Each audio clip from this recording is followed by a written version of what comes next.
And we're here. Hello, everybody. Thank you all for joining me. This is a slightly delayed version of the show. We had little audio issues before we got going here. But hey, we're back. We're back, and it's Friday, and that means it's time for another Friday night beer time with your boy Big Bird. That's me, if you couldn't tell. Today, especially after the audio issues, I'm really glad I have a giant can of pale ale from a local brewery here. Because boy howdy, do we need that after solving mixer issues and mic issues and so on and so forth. So, the life of a producer. It's fantastic. But we've got a lot to look forward to today.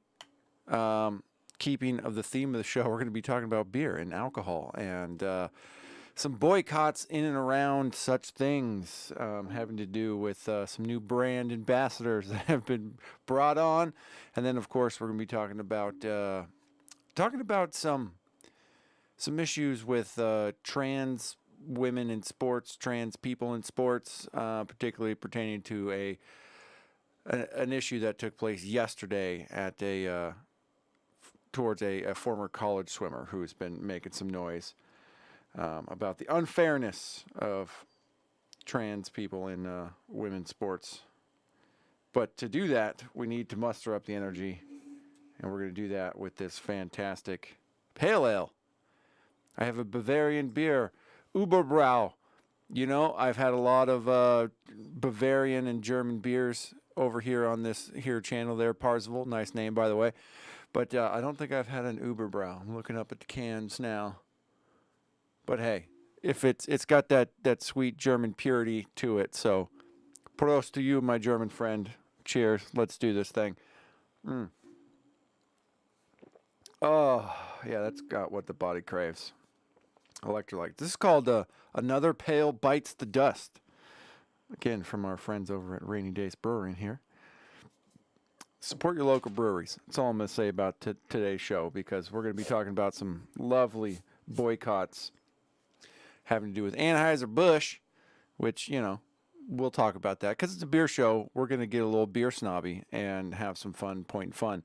But, of course, before we get rolling, a reminder that be sure you're following this channel here. Make sure you're leaving a like and turning your notifications on, because tomorrow we will be live in studio after the Plague Cast last week. We're going to be doing episode 145 of Salt the Streets right here. Donovan's coming in studio. Everyone's healthy again. There's no more plague rolling around. So we're going to be in studio once again and kicking it. Am I from the USA? I am indeed Parzival. I'm indeed from the United States of America and on the West Coast of America, as it were. So I'm sitting here about 5:30 at night. Usually we do this show around 4:30, but technical difficulties did ensue. Oh, I love this beer. Just discovered today, brand new pale ale from this local brewery, and I'm in love with this beer. It's fantastic. Real light on the palate, yet a nice, malty, hoppy punch. We are in the state of Washington, good sir. Or ma'am. I'm assuming sir, because you're looking for a woman to come smoke with you. And you're so drunk you're going to shave your head clean live on stream if somebody does that. Which I would not recommend, by the way. Would not recommend that. Would not recommend shaving your head live on the stream with a alcohol or a blood alcohol level of above, 0.08. We'd say that. I feel like that'd be a bad decision. Oh, all right. So let's do this. Oh, one last plug, actually, before we get going here. Be sure to follow us on our social medias here. I am at Big Bird Offie on all the things, Twitter, Instagram, all that good stuff, and my illustrious co-host, I was like, what's the word? Co-host at Alpaca Donovan on Instagram and at Salt Street on Twitter. Oh, it's been a couple weeks, if you couldn't tell. We are rusty at this game. So we're just going to dive right into it and start talking about the Bud Light partnership with trans TikTok star Dylan Mulvaney prompting conservative backlash. So if you haven't seen the video, we'll watch it in a second. Bud Light's partnership with transgender TikTok star Dylan Mulvaney has ignited outrage from conservatives, including former singer Kid Rock and Travis Tritt.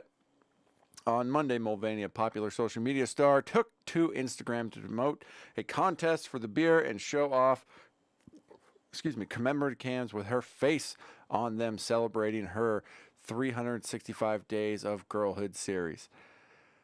This is going to be a difficult podcast to get through. This is going to be a difficult show. A lot of hers and his that should be switched around here, but we're going to roll with it. And let's just go ahead. We're going to watch this video real quick. So you all have to watch what I watch. So this is the latest Budweiser influencer and their new commercial promoting March Madness. Hi. Impressive carrying skills, right? I got some Bud Lights for us. So, I kept hearing about this thing called March Madness. Does tap on the top of the glass or on the can, just like is normal and advised. So there's points for Dylan right there. And I thought we were all just having a hectic month, but it turns out it has something to do with sports. And Basketball. It has something to do with basketball, Dylan Mulvaney. I'm not sure exactly which sport, but either way, it's a cause to celebrate. This month, I celebrated my day 365 of womanhood, and Bud Light sent me possibly the best gift ever, a can with my face on it. Check out my Instagram story to see how you can enjoy March Madness with Bud Light and maybe win some money too. Love ya! Bye. Cheers! Okay, that's enough, Dylan. That's enough. So, yeah, happy March Madness. Just found out this had to do with sports, so on and so forth. We just watched the video. It's a waste of time. In celebration of this sports thing at Bud Light is giving you a chance to win $15,000. Share a video with hashtag Easy Carry Contest for a chance to win. Good luck. Hashtag Bud Light Partner. That's, there it is right there. The post caused an uproar among some users, with many conservatives vowing to protest Anheuser-Busch and the company behind Bud Light. On Tuesday, singer Kid Rock posted a video using Bud Light as target practice while wearing a MAGA hat. Okay, let's watch the actual post just because that's how we do things here.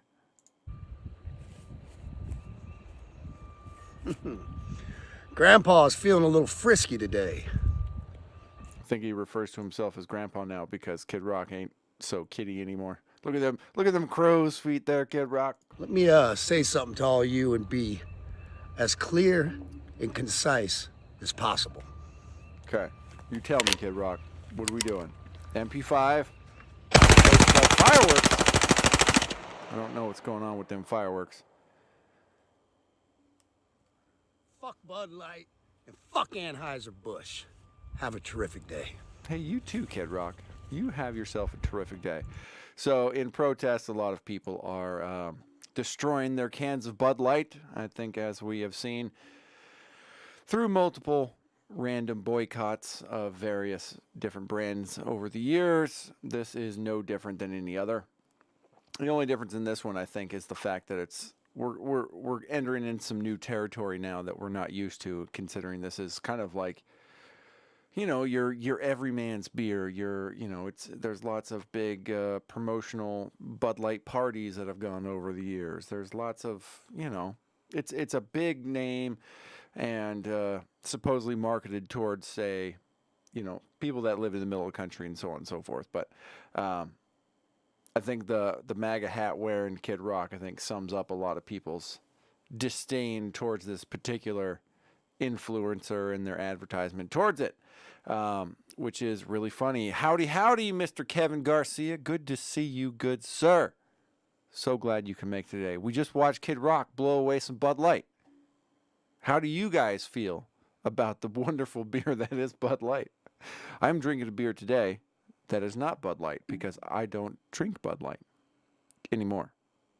It actually, truth be told, secret time, truth be told, Bud Light was actually the first beer I could actually stomach drinking. It took me a very long time, I think, as far as most Americans go, to drink beer. I don't think I really like. I used to be like a Jack and Coke type of guy. I was like a really cheap mixed cocktail type of dude, and then I was like consistently trying to drink beer every now and again. And it just tasted like piss water to me.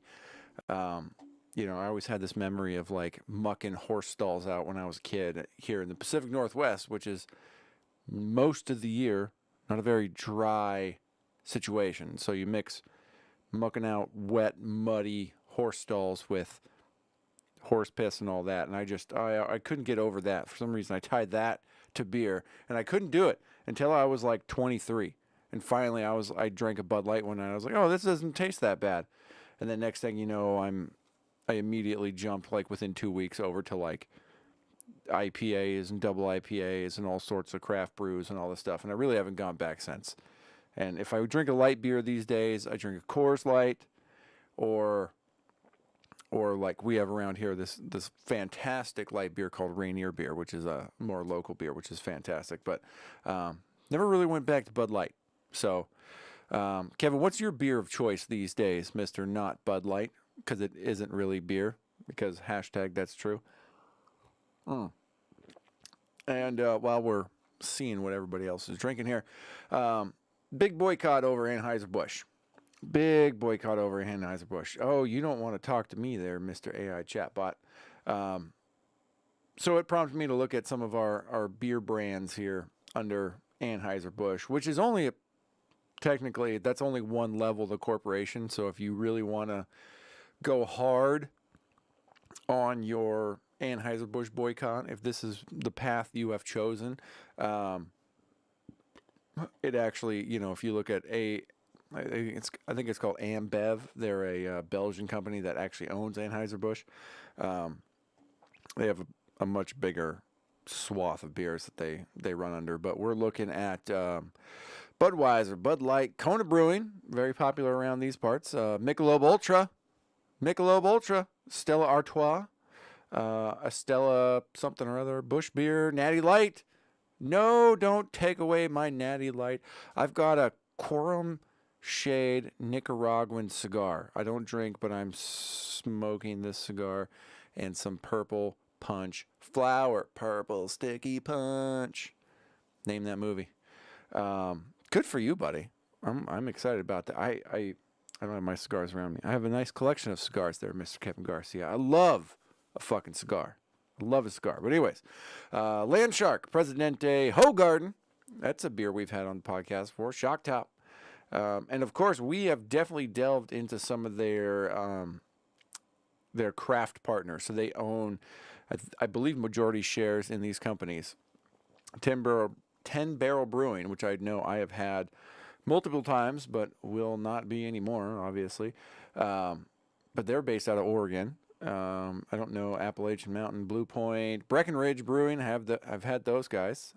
They're kind of a pretty big one around here.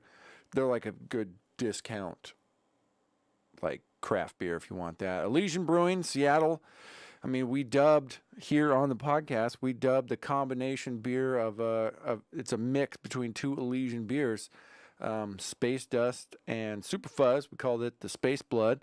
And apparently we're not going to be doing that anymore. Maybe. I don't know. I haven't discussed this at great length with Donovan, so we'll see if we're buying Elysian beer anymore. When I went to the store today to get beer for tomorrow's podcast, I purposely did not get any Elysian beer because fuck Anheuser-Busch, I guess. But Four Peaks, Golden Road, Goose Island, big Chicago beer. Carbach, Omission Brewing, which is a big one around here. It's like a gluten-free beer brand. Platform, Red Hook, the classic original craft beer that was started in, I believe, here outside of Seattle. But they're owned also by Anheuser-Busch. Square Mile, Cider Company, Vesa Sur, don't know, Virtue Cider, Wicked Weed Brewing, Widmer Brothers Brewing. They make a really nice wheat beer, which sucks because won't be drinking that for a while. And Winwood Brewing. And then, of course, they also have Beyond Beer. They're like ciders and, what do you call that? Hard seltzers and stuff like that. Highball's the only one I recognize. Cutwater Spirits. Oh, yeah, I've had Cutwater Spirits before, too. So obviously, if you're into this Anheuser-Busch boycott, you're going to be having to do some homework there to make sure you're not participating by voting with your dollar, as it were, towards that great company, Anheuser-Busch. But that prompted a whole mess of backlash, and that led to another backlash for Jack Daniels, actually. They have teamed up with RuPaul Drag Race alums in small town Big Pride campaign. Now, this is, I believe this is kind of markedly different, right? We're talking about drag queens. Drag queens are drag queens. They are what they are. I feel like if you're adults only, and we're not bringing kids into this thing, and we're not trying to do drag queen story hour or something like that, I feel like I can definitely get behind the concept of adults doing what adults want to do. I don't care. And if Jack Daniels wants to sponsor them, they can go to town.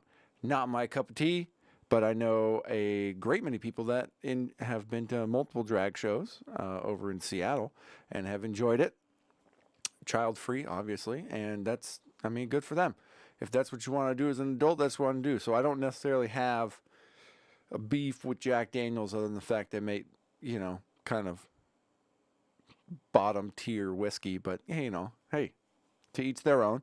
I don't drink this crap because maybe my palate is a little bit more refined when it comes towards alcoholic beverages. But, it is what it is. I don't drink Bud Light, but I do drink Rainier. I don't drink Jack Daniels, but I do drink Jim Beam in a pinch, which is, pretty much the same kind of level, but it's a different deal. We're not talking whiskey at that point. We're talking bourbon. So Jack Daniels drag queen campaign faces renewed backlash after Bud Light and Dylan Mulvaney brand deal. This comes courtesy of Daily Wire Plus. A previous marketing campaign for Jack Daniel's Tennessee whiskey that featured drag queens resurfaced this week after transgender activist Dylan Mulvaney announced a partnership with Bud Light. Mulvaney, a biological man who identifies as a woman, accrued millions of followers on social media over the past several months while documenting a transition into girlhood. Is it girlhood or womanhood? I thought it was womanhood, but hey, that's all right. The campaign has generated a number of brand deals for Mulvaney over the past year, with collaboration between the influencer and Bud Light recently drawing heightened degree of backlash since many beer consumers have no apparent interest in promoting radical gender theory. Yeah, can confirm. I had a lovely interaction today with a couple coworkers. When I got to work today, they were politely ribbing one another because one of them is a Bud Light drinker and had a couple Bud Lights last night and had no idea about any of this controversy or anything like that. And he was like, "Well, I just really like Bud Light, man. I'm sorry, I don't know what's going on." It's girlhood. He acts like he's a little girl, not a woman. It's strange, just weird. Sorry. Oh no, Kevin.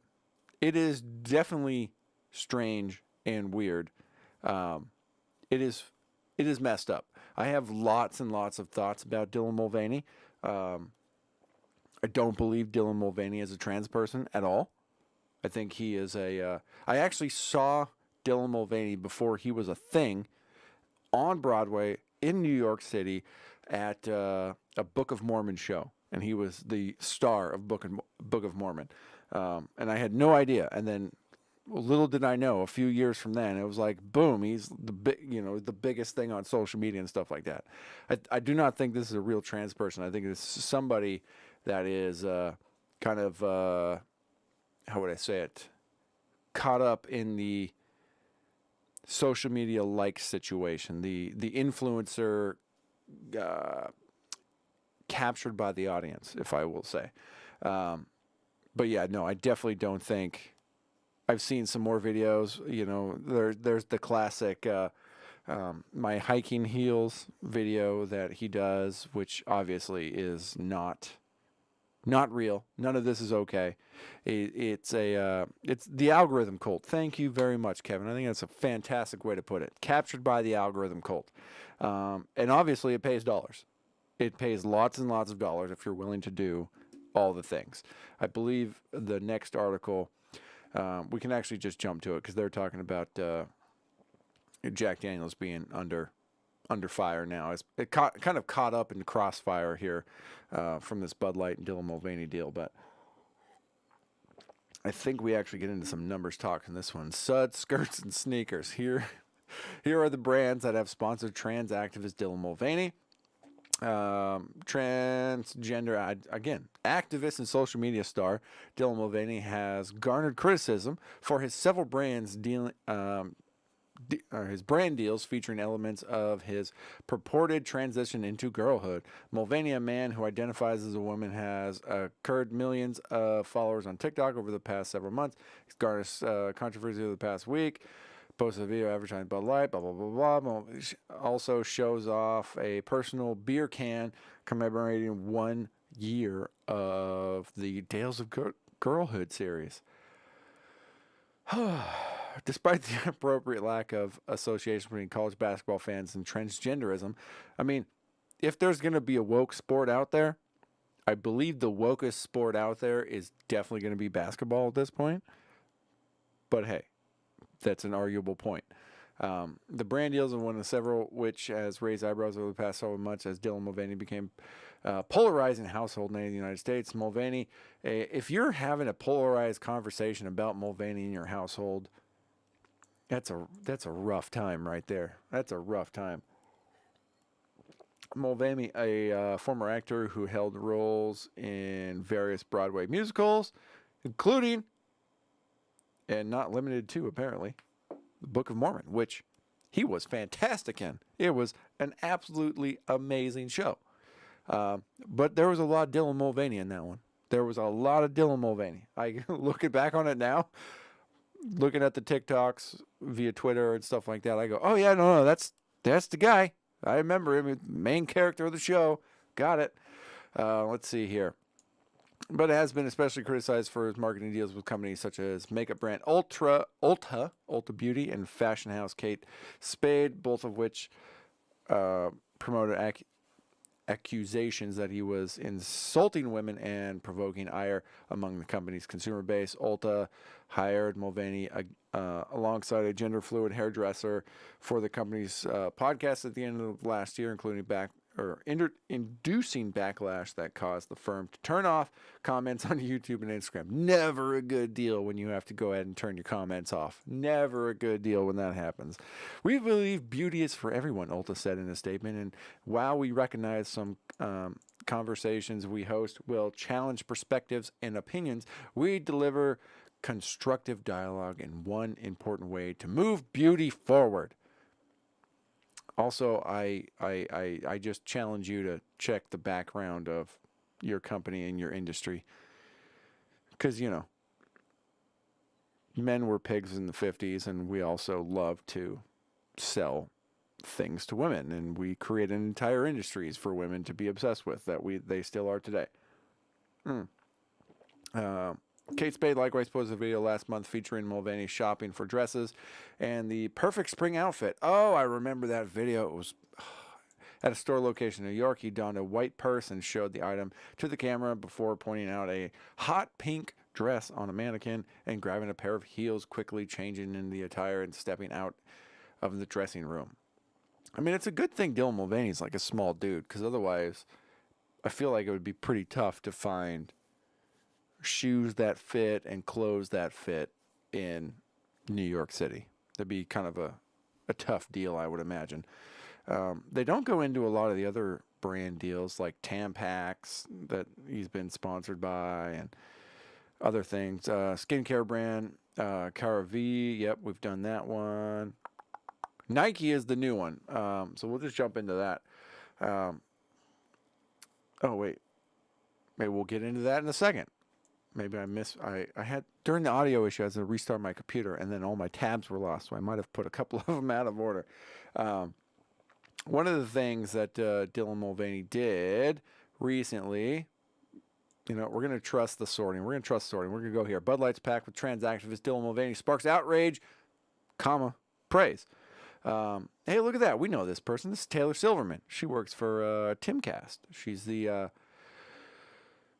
skateboarder that essentially lost out on a money deal because she got beat by a trans trans woman, a biological dude that was on a skateboard that beat her out of the gold. Anheuser-Busch set social media ablaze when beer juggernaut Bud Light celebrated transgender activist Dylan Mulvaney's 365 Days Girlhood with a polarizing promotion. The trans activist revealing Saturday that the beer company sent packs of Bud Light featuring the influencer's face as a way to celebrate a full year of girlhood that Mulvaney recently reached. Mulvaney said that cans were her, quote, most prized possession on Instagram with a post featuring hashtag Bud Light Partner, a video that featured Mulvaney in a bathtub drinking Bud Light beer as part of the campaign. Thankfully, I have not seen that video. I wonder if they show it a little later down here. Hopefully not. There's Kid Rock. He's blasting some stuff. But let's hear right at the top here. Let's see what Taylor Silverman has to say. That's true. I made a joke that Budweiser has confirmed something I've suspected all along, that Bud Light is a beer made for men who identify as little girls. Beast mode. Way to go, Taylor. So I skateboard it. at a competitive level and sometimes make money doing it. And back in 2021, in the winter, I was invited out to a finals event hosted by Red Bull called Red Bull Cornerstone. And the day of the event, I was made aware that I'd be competing against a trans-identified male athlete. There it is. And you can probably guess what happened. The trans-identified male took first place, along with $5,000 of the prize money meant for the female athletes. And this left me in second place. I didn't know what to do, so I reached out to Red Bull privately by email, of which we corresponded previously. Long story short, Red Bull told her nothing at all, and she had to just deal with it and move on. And then the Timcast crew found out about her and then ultimately held a little contest of their own over at their studio and awarded her a check for, I think, $2,500 or $3,500. And now she works for them, making content and doing stuff like that. But Bud Light is not the only deal that Dylan Mulvaney has recently gotten. This is a video that I'm not going to turn the sound on just to make you not suffer as much as I did. But just got a Nike deal to promote women's products like leggings and sports tops like that. So that's a whole deal. That's fun. Ollie London, who is actually a kind of a big advocate these days over in the trans space, used to be a transracial. I mean, it was a very, very interesting character, this Ollie London, but tried to be like a trans Korean at one point and had tons of surgery and this, that, and the other thing, but has since come out as kind of an advocate against a lot of this kind of stuff. But Nike issues first response since causing an uproar for featuring Dylan Mulvaney as the new Nike Women's Sports Ambassador. In a comment posted on Instagram, Nike announced they will censor and delete comments by anyone that is critical of a man promoting women's bras. Fact check true, Ollie London. And yes, Nike's response to the video that they posted over on Instagram, which you could tell brands don't necessarily flock to Twitter as much as they used to anymore, because all this type of advertisement and all this stuff really goes down on Instagram and TikTok these days. It really doesn't go down on Twitter anymore. But they say, you are an essential component of the success of our company. We welcome comments that contribute to a positive and constructive discussion. Be kind, be inclusive, encourage each other. Hate speech, bullying, or other behaviors that are not in the spirit of a diverse and inclusive community will be deleted. So that's Nike's stance on it, which is really hilarious coming from a company that makes most of their money on the backs of child fucking slavery. But that's fine. We'll let them have that one. They can go ahead and do that. I personally try not to buy anything from Nike these days if I can avoid it. Mostly because even though I am a confirmed, what's the right word? I'm a confirmed, what do you call that? I agree with child labor, as it were, but I don't agree with child slave labor. as it were. So I try not to support companies like Adidas or Nikes or anything like that that make money over in Thailand and Bangladesh and stuff like that, where they pay children 10 cents a day, $2 a day, whatever it is, to slave away in sweatshops to make their glorious apparel that is then sported on TV in Major League Sports and then sold to every single consumer that is trying to participate in low-end sports. Good Lord, did I have an issue when I was trying to buy gear to play in my rec soccer league now that I do, like the indoor soccer league I play in now. Trying to buy shoes, trying to buy soccer socks, trying to buy shin guards, all the things I need to play. It was very difficult to avoid those companies, and I ended up having to resort online and get some weird off brands. But so now we've got Bud Light and Nike adding to the list of brands that are choosing to pick Dylan Mulvaney as an ambassador.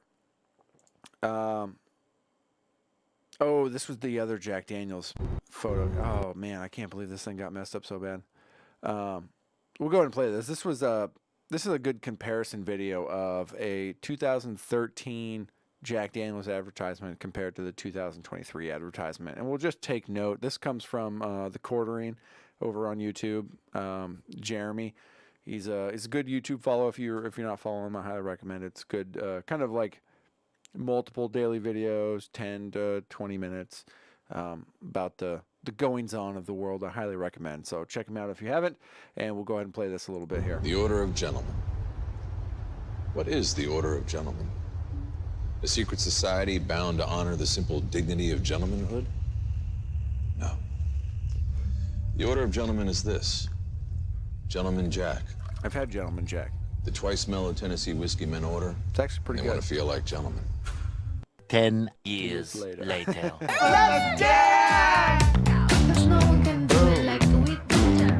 queens, what's up? Let's go. Stark difference 10 years later.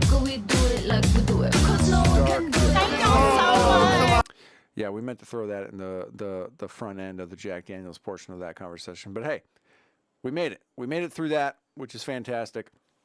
You know, again, I don't have any problem with drag queens.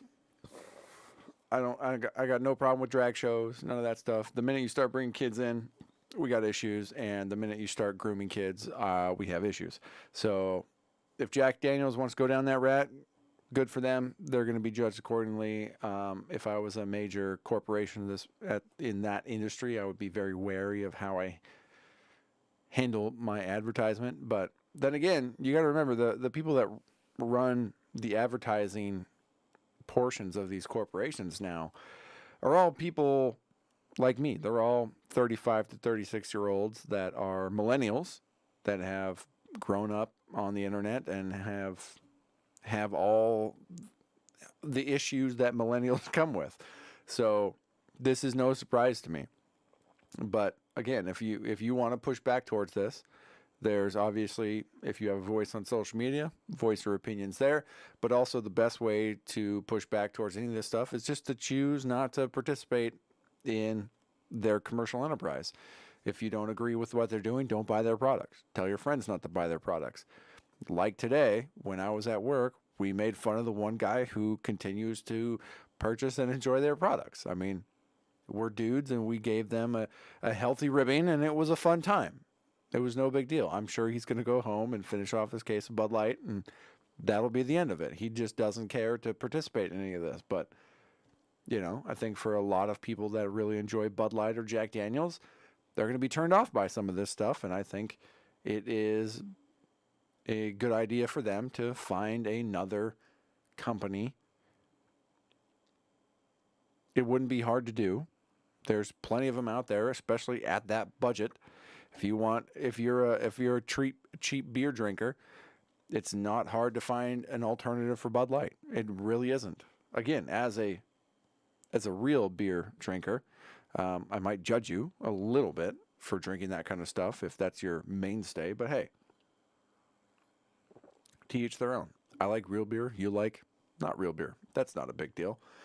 And if you're Jack Daniels, again, if you're a big whiskey drinker, I know tons of other whiskeys that are way better than Jack Daniels, not owned by Anheuser-Busch or not owned by the people that own Jack Daniels. Small time, but also nationally distributed distillers that you can get a way better product than Jack Daniels for probably a couple bucks more. And that's it. But anyways, we're moving on from that, and we're going to get to something that kind of adds on top of everything we've been talking about right now. This comes from the Insider Paper. The U.S. top court, that would be the Supreme Court of the United States. West Virginia trans students can compete in girls' sports. So kind of piggybacking off of the trans situation from the advertisers now into the sports arena. The Supreme Court on Thursday ruled that a West Virginia ban on transgender girls participating on female sports teams will not go into effect while a suit over the matter makes its way through the U.S. court system. So this is not a definitive ruling. This is key in this one. This is not a definitive ruling in this aspect. It is just saying we're not going to take this case because there's another case coming up that probably has a better precedent that we're going to set. The plaintiff, a 12-year-old trans student, Becky Pepper Jackson, will be allowed to keep running with her middle school female classmates for the time being. Again, let's rephrase this in a manner that makes sense here. The plaintiff, 12-year-old trans Becky Pepper Jackson, will be allowed to keep running with his middle school female classmates for the time being, following a 7-2 ruling by the High Court's justices in a decision that did not address the merits of the case. The court's two conservative justices, Samuel Alito and Clarence Thomas, disagreed with the decision. Surprise there. Pepper Jackson first sued in 2021 to block a West Virginia law that prevented students from joining their school's female competitions in their biological gender at birth was if their biological gender at birth was male. Surprise, surprise. After several twists and turns, the federal appeals court in February froze implementation of the law pending her appeal. This whole gender thing really bothers me with the fucking pronouns and stuff like this. If biological male, biological female, biological male, biological female, trans woman, biological male, trans female, biological woman, trans male, biological female. It's easy to get confused. Then in March, the state backed by the Conservative Alliance Defending Freedom asked the Supreme Court to overturn the appeals court stay. Biological differences between males and females matter in sports, they argued, which hashtag is fucking fact check true. Pepper Jackson, who is undergoing puberty blocking treatment, has competed on her school's, oh my God. Pepper Jackson, who is undergoing puberty blocking treatment, has competed on his school's girls team for multiple seasons without incident, her lawyers say. What's an incident? What do you mean? Maybe you didn't blow anybody away? What's an incident in this case? Because just because you're on hormone treatment to alter testosterone and estrogen's effect on your body, along with a myriad of other things, I don't know, I'm not a doctor, doesn't mean that you're a girl. But hey, that's fine. Despite regularly finishing near the back of the pack, she has reaped the benefits of school sports. Her mother has never seen her happier, they said in an appeals court filing. On Thursday, the ACLU Civil Rights Group welcomed the decision, stating, "We are grateful that the Supreme Court today acknowledged that there was no emergency and that Becky should be allowed to continue to participate with her teammates on her middle school track team." Okay, so many things wrong with this exactly, and I think this is the perfect jumping off point to our next point here. They noticed, despite finishing near the back of the pack regularly, that's interesting for this individual case. But if we're talking as a whole, biological males will compete at a much higher point in women's sports teams, especially as people get older. Just because you're in the back of the pack now in this individual case doesn't necessarily mean that we should change the precedent so that other biological males can compete in the same women's sport and blow the rest of them out, like is the case in the recent Riley Gaines and Leah Thomas situation. Riley Gaines was in a little bit of an incident yesterday, which we will get into here in the near future. But she has become a very outspoken voice, probably the only outspoken voice that I know of at this point within high-level, below pro-level sports. I'll say college-level sports, if you will. She's the only kind of outspoken person that's come out and had an issue with trans people participating in their women's division. So Riley Gaines says Leah Thomas stole a national title. Former University of Kentucky swimmer Riley Gaines slammed former University of Pennsylvania swimmer Leah Thomas by calling the transgender athlete an arrogant cheat who stole a national title. Gaines went after Thomas, whom she competed against in the NCAA swimming championships in 2022, in a tweet on Sunday. This was back only a couple weeks ago. Her tweet said, Leah Thomas is not a brave, courageous woman who earned a national title. He is an arrogant cheat who stole a national title from a hardworking, deserving woman. The at NCAA is responsible. If I was a woman working at ESPN, I would walk out. You're spineless. Hashtag ESPN. Hashtag boycott ESPN. And this comes from the video. She tweeted on this video here that was essentially kind of a glorification of Leah Thomas's historic month by winning multiple championships and just devastating everybody else in the swimming pool. And Riley Gaines competed directly against Leah Thomas and lost out on a national title to a biological man, and hence she is rightfully pissed off. Gaines went on to describe as an arrogant cheat who stole the national title from a hardworking, deserving woman. The 12-time NCAA All-American swimmer made the comments against Thomas in response to a segment on ESPN, which honored the transgender swimmer as part of its Women's History Month celebrations.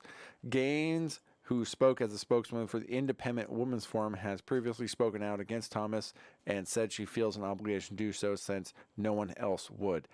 Fucking badass, Riley Gaines is. Badass. And she's fucking yoked, by the way, as a swimmer, which makes sense. Ripped.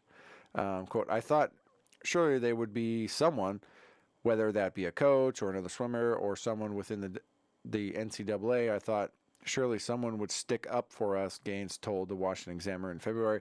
That's when I realized it's my duty as a female athlete to experience this injustice, to really use my voice and my platform to advocate for those female athletes who are emotionally blackmailed and gaslit into silence. The GOP-led House announced earlier this month it would take up laws prohibiting biological mothers from competing in women's sports.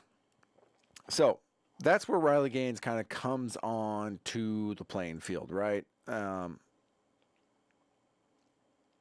This is kind of a look real quick. This is from swimmingworldmagazine.com at Leah Thomas and the massive advantage that there is here. They look at the numbers and time, no denying the advantage of Leah Thomas, they say.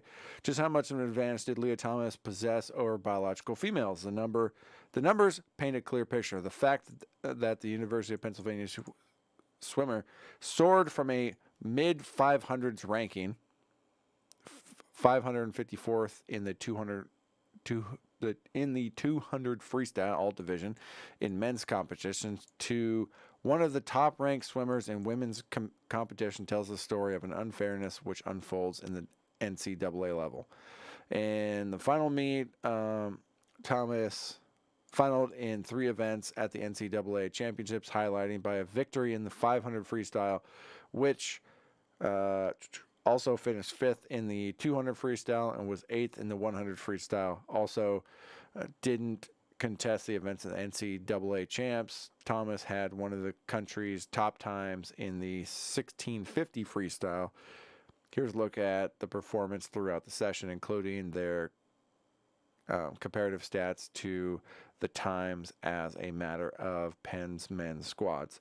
So yeah, obviously got into the women's division, and kind of ironically going from the mid 500s to, you know, obviously top tier of the women's division, but only placing, you know, only beating out in certain divisions, which I think is relatively interesting.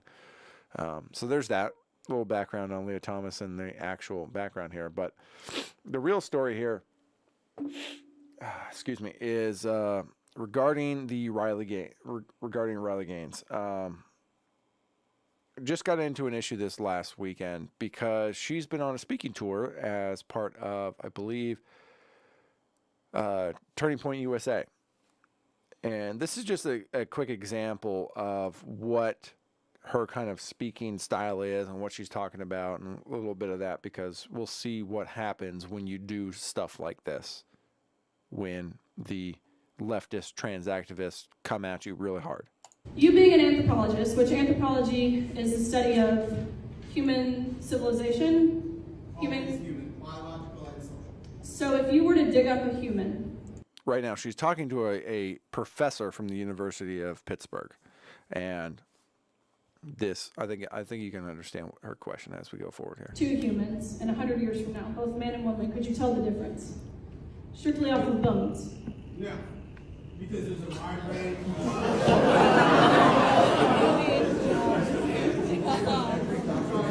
Women have men just discredited themselves.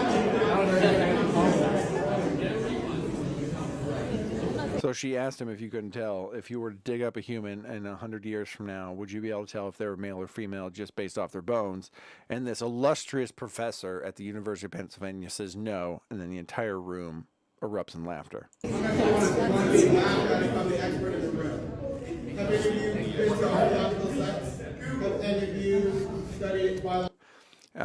And you're not going to be able to understand this in the audio, so we'll say, Professor Gabby Yearwood asked, quote, "I'm just curious as to why I'm being laughed at," after answering no to whether or not there is a distinct difference between male and female bone structures. No, but I actually This is how we do it today. like data, you know? Archaeologists today can't tell whether they were male or female based off of their bone structure. I'm just curious That's why how. I'm being laughed at when So, Riley Gaines goes around as a part of TP USA and does these types of talks, trying to bring awareness and kind of advocating for women in women's sports against, you know, biological males who will compete for them. And at a recent event over at SFSU, San Francisco State University, she was ambushed and physically hit by two men in dresses after her speech, and was summarily ran into a room where she was locked away for multiple hours. But we'll get into that as we go forward. This is a video that she took on her phone as she was being kind of sent into her room. Accosted by multiple trans activists. Lights were turned off, fire alarms turned on. Trans rights or human rights, they yell at her. And she's ushered away. I mean, this is terrifying.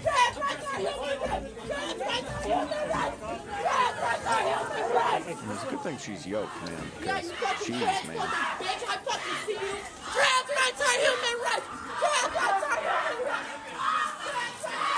Not good. And you got a bunch of cops standing there at the end going, oh, yeah, it's whatever, it's fine.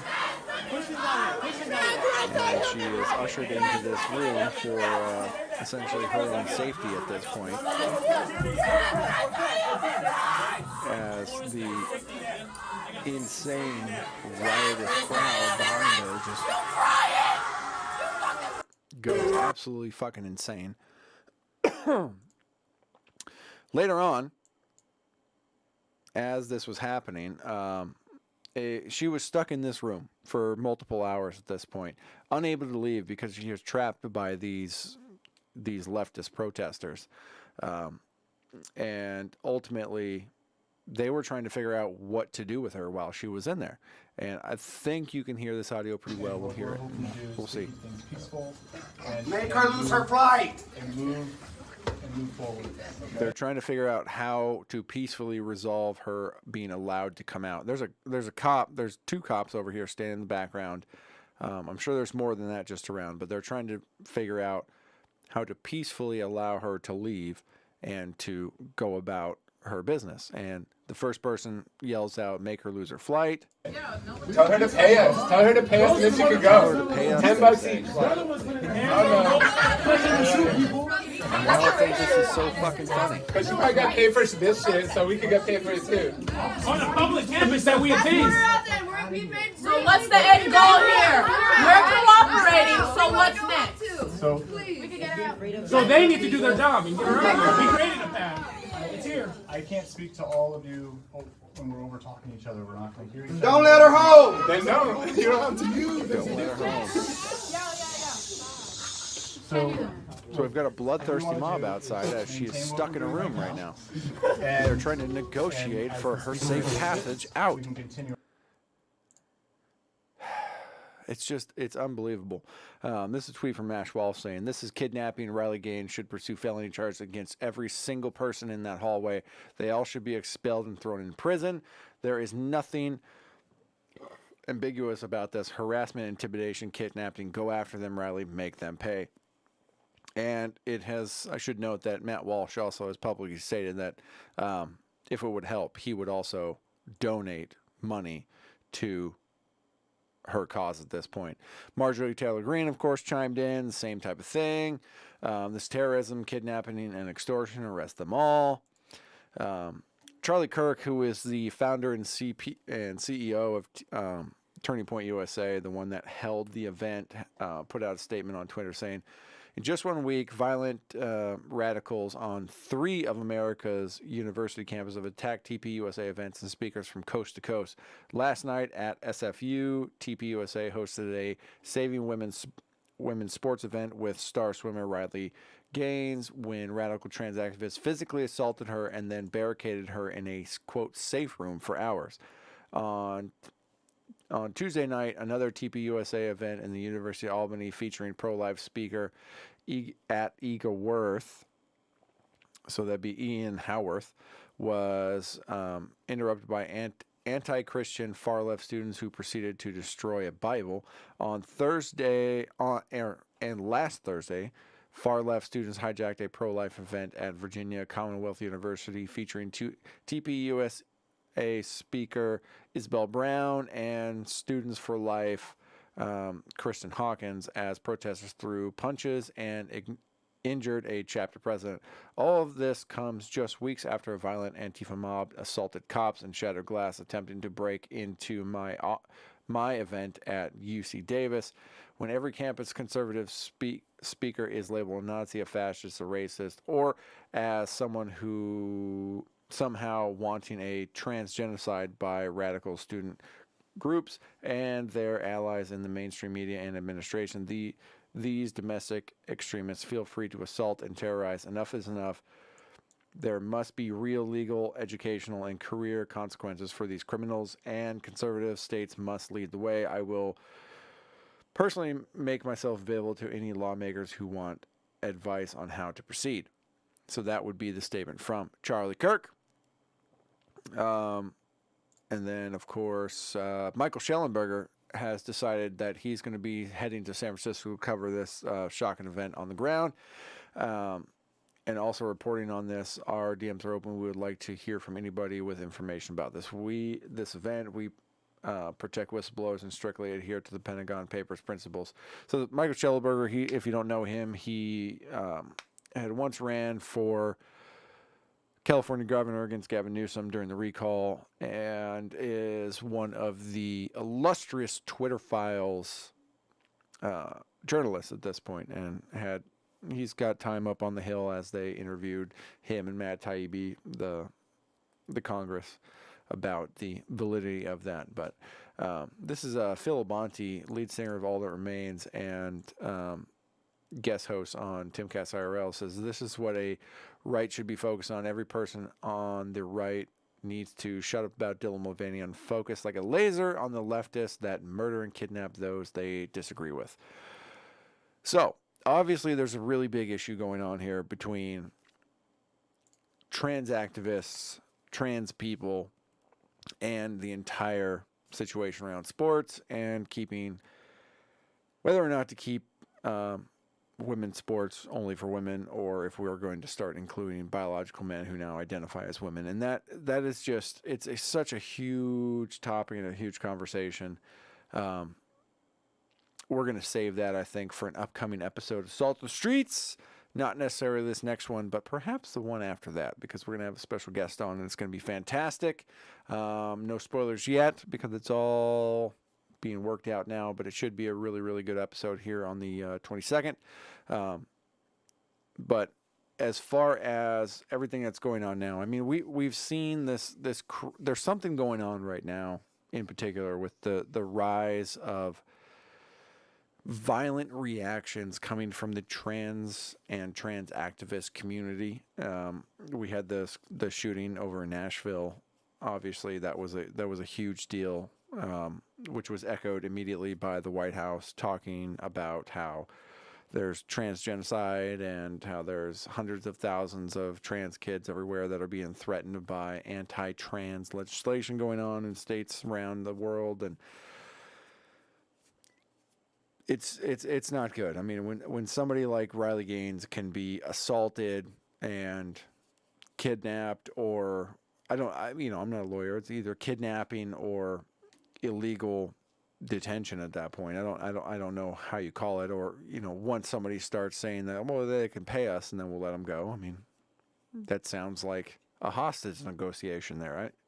Once people like this can get away with something like that and there's no repercussions, I don't know where we're at. I don't know where we're at when that's allowed to go on, or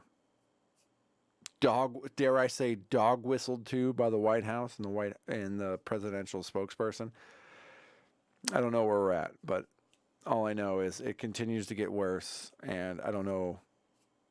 Something's got to give here. I mean, there's a lot of people right now talking about how this especially the trans in sports issue is, if women have a problem with there being biological males that they're being forced to compete against, then the women need to stand up and make a fuss out of it. The men necessarily can't do anything about it, and I don't agree with that at all, to be perfectly honest. If this is wrong, then it's wrong, and I fully think that it's wrong, and I will be first on the hill. I'm not first, obviously, because many people are there, but I will run up that fucking hill and say, no, you can't do this to women. Dare I be labeled a feminist for thinking such a thing? But no, I think Title IX exists for a reason. I think women's sports divisions exist for a reason. And I think there are plenty of pro women's athletes that would, perhaps in secret, agree with that fact. But hashtag the patriarch so crafty, I'm not going to be okay with biological men working their way into a women's sports division and then owning all the women. I'm not going to be okay with that. I'm sorry. That's just the way it is. I mean, if you really want to get visceral, look at the combat sports. Look at MMA. You can watch the videos. I'm not going to play them on the show because that's like instant channel gets flagged type of situation. But you can see the videos where a biological man who identifies as a female beats a living fuck out of a biological female. And it's not pretty. You can watch that. It exists. So there's that. And I think on that note, on that lovely morose note, we're going to end today's show. Be sure to be here tomorrow at noon Pacific time, because Donovan's coming over. We got a hell of a show planned for you. We're going to be talking about all I can think of is trans sports right now. We got a lot of like Ukraine stuff to talk about. We got some two-way stuff to talk about that have come up in the courts recently. We've got the Trump indictment to talk about. We've got, off the top of my head, I don't know. There's a lot. There's a lot to be said about the show tomorrow. It's going to be 6 to 7 hours of glory, as it always is. Of course, we hope to see you there. And of course, be sure to follow us all on our social medias. I am at Big Bird Offie again on all the things. I'm easy to find. My co-host, brother-in-arms, is Donovan Phillips, and he is at alpaca_Donovan on Instagram and at Salt of the Street on Twitter. And we are at Salt of the Streets on all the things. Make sure to go over to patreon.com/Salt of the Streets to get our once-a-month newsletter if you sign up for $5 a month or more, to help us make more and better content just like this. And until tomorrow, ladies and gentlemen, it's been real. It's been awesome, but we got beer to drink. Happy Friday. Welcome to the weekend. We'll see you guys tomorrow, and I'll see you again next week on Friday for another fantastic beer show. Bye.